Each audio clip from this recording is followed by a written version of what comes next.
No, not quite yet. First we gotta get it out of the snowbank and put a door and fender on it and do a bunch of other crazy shit. I want to put an A-column gauge cluster up there and do a couple other things, but that's why I decided to name this thing Project Dream Machine. Got it for 200 bucks and that was a steal. Well, it didn't even have door panels on it. I bought those. Beautifully color matched, I might add. Not.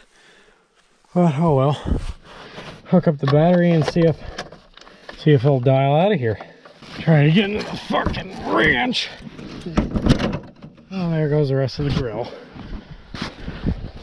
Maybe it didn't actually pop when I went and pulled the fucking dinghy down here. Oh, it'll go that time.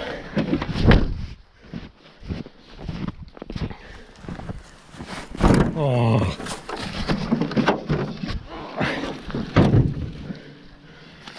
All right. Not sure what the fuck's unplugged right there, but we'll probably figure it out when we try to start it. Oh, that'll just stay right nice and hot.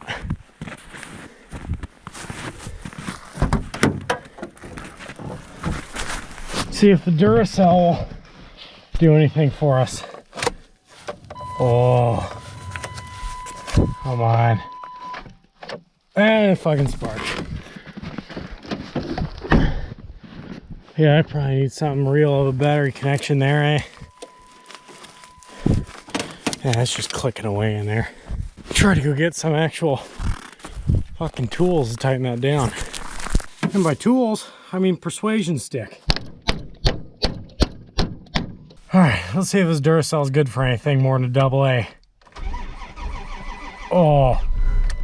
Oh, so fucking loyal. Come on, honey.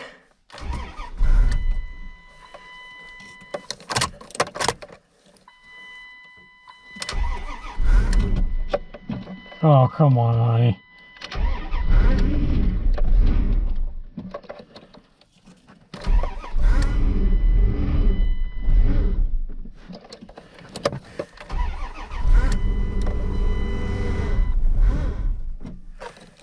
Oh, come on, you fucking whore. I got my foot on the gas, see if we'll keep it running. Come on, oil pressure. Oh, don't fuck me like that. What are you doing?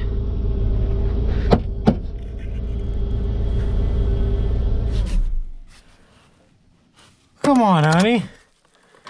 Don't fucking do me like that. Not that you're plugged in or anything. I think the fucking oil pump might add enough of that. Oh wait, no, I got the fucker unplugged.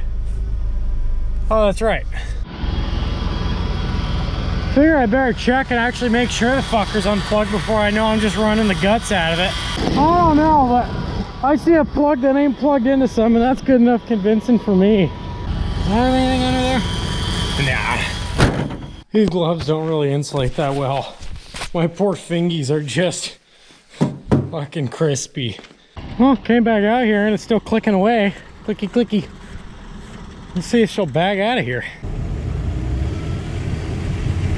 Oh, fuck.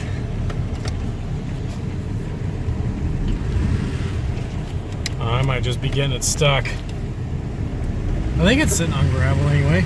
Oh, there she fucking goes. Oh, keep going. Oh, I think it's got flat tires too. Yeah, she fucking cheesed right out with already 2 tires. I don't even know if the other ones are flat.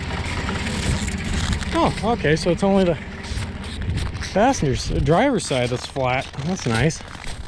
Well, I think we got enough hose to make it all the way out there.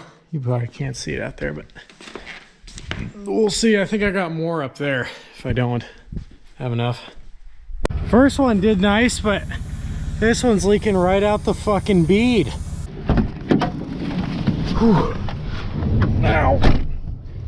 Now that we know the tire's leaking, which is what we want, I guess it's time to put this to get all the snow cleaned off of it, so we can put it inside and not make a giant fucking ocean in my shop.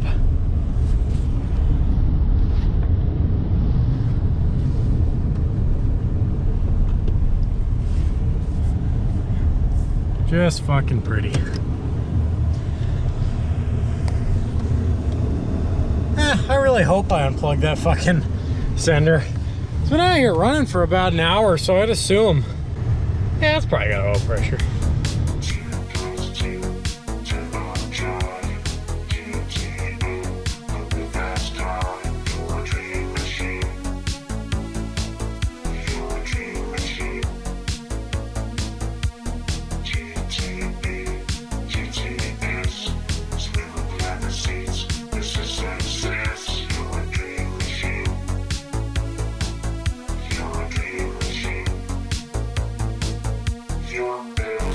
Alright, this thing just clicking away, and that's the tire slowly losing air. I better get that air hose back inside so I don't run it over. But imagine my luck when I get the air hose back inside and this tire's flat. Alright, so what do we got here? Got a Dodge Dakota SLT. I used to have a badge there, but you can trust me, as I wouldn't lie about it having a 3.9 V6. This thing's got like pretty much no oil pressure as it was, just because the meth heads that used to own it, oil coming out of there was basically a solid. Yeah, I'm pretty sure the oil pump's hosing this, so I'm gonna have to fix that. I bought this for my buddy for 200 bucks, and the side was all smashed up, so he had the brilliant idea to keep it from rusting. White truck, so he used black spray paint. Who'd have thunk? So what do we got to do to it? Well, it didn't have door panels, so it has door panels now. Didn't have speakers, has speakers.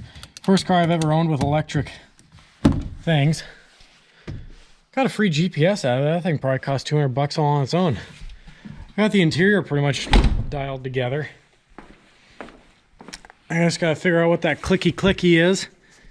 Get a new oil pressure sender unit for this guy. Well, that's the trans temp gauge. Oil pressure's kicking somewhere over here. 70 bucks for each of these. But they're digital and analog, so that's pretty cool. One's a trans temp, one's an engine, because I intend to take this thing off-roading when it's done. I can't really say I want to buy a new transmission, because, you know, Dodge, I'm probably going to end up doing that anyway. So why is this thing called Project Dream Machine? Well, it'll be a damn dream if anything with I want to do with it comes true. Eventually, I'd assume, being realistic, probably in the next 10 years, those axles sit up there. I think they're 60 and 70, but two solid axles I'd like to put under this thing, and hopefully a 440 with a 727 torque flight behind it. But I don't know if there's enough room in here. That's 3.9, and I want to put a 440 in here. I don't think it'll be no big deal. But again, that's way in the future. I probably won't even have this thing. Like I said, dream machine. Also, another great sign that the oil pump and bearings and top end are in great fucking shape. The winterization was just jammed home right in that hole there. And there's not even a 3-way or a 4-way on this thing. So you know this was just never used. So that just is a telltale sign that your oil pump and engine's going to be in great fucking shape. Luckily, the thread pitch and the size are both the same for both the aftermarket sender unit for the gauge and the original sender unit for the oil pressure, so that'll just be a straight up T. So not that it took 3 hours to find or anything, but I ended up getting all the pieces I need for the sender units. The one for the oil is pretty simple. But the one for the transmission is kind of bodged together, and I've got a couple 90s, since I'm sure where I need to screw that in is the part that's right in front of the shift linkage cable, so I'm probably gonna have to bend some tubing out of the way and do a bunch of fucky shit. So before we go putting our fittings on, we want to put the fittings on the output of the transmission to make sure we're getting a proper temperature reading. And I'm pretty sure it's the front one. because there's, you know, obviously two lines on a transmission, but I didn't know which one was attached to the pump. So on one of them, I've got one tube going down into a clean bowl, and the other one I've got aimed at a clean tray, because I'm pretty sure it's going to be the front one that's going to pump out. But if this one ends up pumping out, I can catch some of it. And I want to keep it clean because I don't think I have any more TF upstairs. So we've got that hooked up, and now we just have to start it. Son of a bitch. Now we just have to start it in neutral for just a sec and see what happens.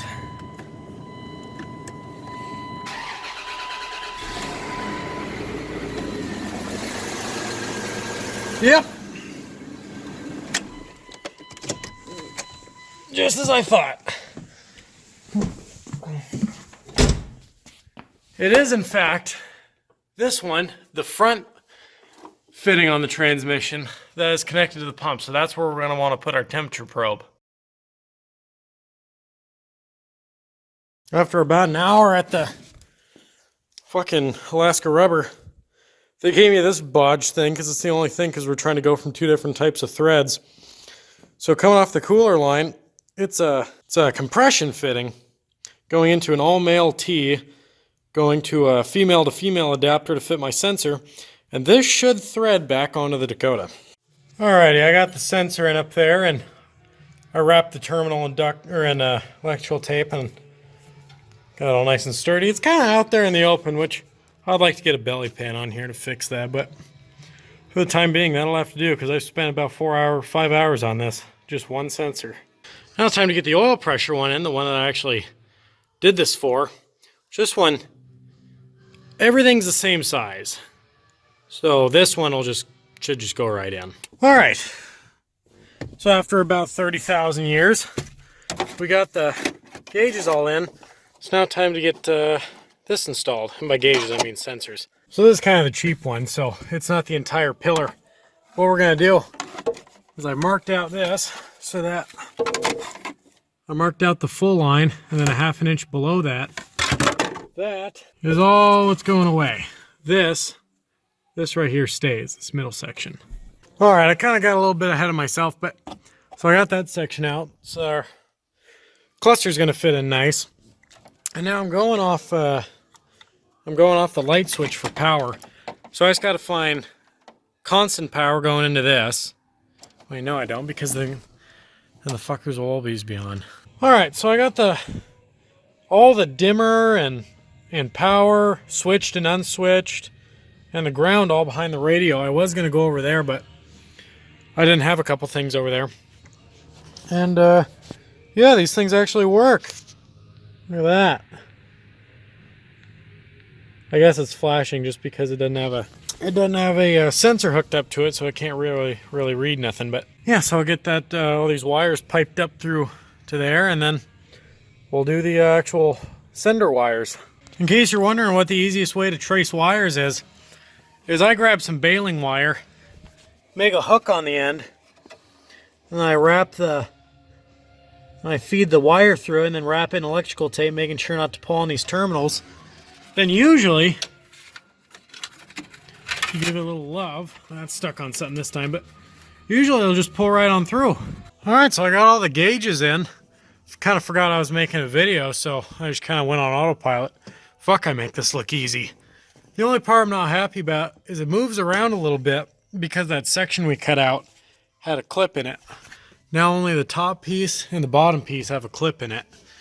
It moves around a little bit, but got these little pins in here, and I put a little bead of silicone right up back in there to hopefully keep from vibrating. But man, gauges look good.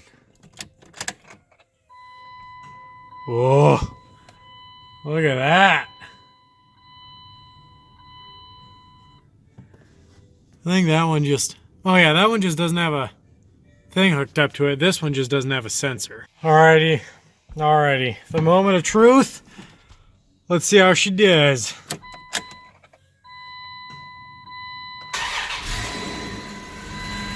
Oh, pulling 63 psi in the oil pressure. That's pretty good. Well, about 80 on the Well, no, actually, never mind. Doubt that's true. That's probably just bottomed out. Got rid of the sick, dope fucking fire hazard they call a stereo system, or a sub-wiring. Next thing I gotta get rid of these idiots put on there is the body lift. There's 8 on the bed, and I think there's also 8 on the cab. I'm not sure. But the one at the very front is making my bumper look crooked, because this one is about, I want to say 3 9/16, and this one's about 4 1/4. So what the fuck? In the time this thing's been idling, the oil pressure went down to 16. Trans hasn't fucking moved, which makes sense. It's in park, and I put the sensor down line of the transmission, so it makes sense it's still bottomed out. Man, I like these gauges. Something is just going ham, clicking and banging under the hood. I don't know, as long as it's not in the crankcase, it ain't my fucking concern. Let's go drive it around. A message to whoever I bought this thing from: fuck you for not plugging it in or changing the oil or doing a damn thing. It's got oil pressure though, but it is fucking shit. Actually, the temperature gauge is moving though on the transmission, so that's cool. I know it works. You all know from my Ford video I like paint jobs. But I think that's going to do it for us today. I got to rework the winterization, and I also got to take off this stupid fucking body lift. And then figure out what that rattle in the engine is, get the oil pressure fixed, get it lifted up, put the Terra tires I bought for it under it. So yeah, little things, you know. Alright, that'll do it.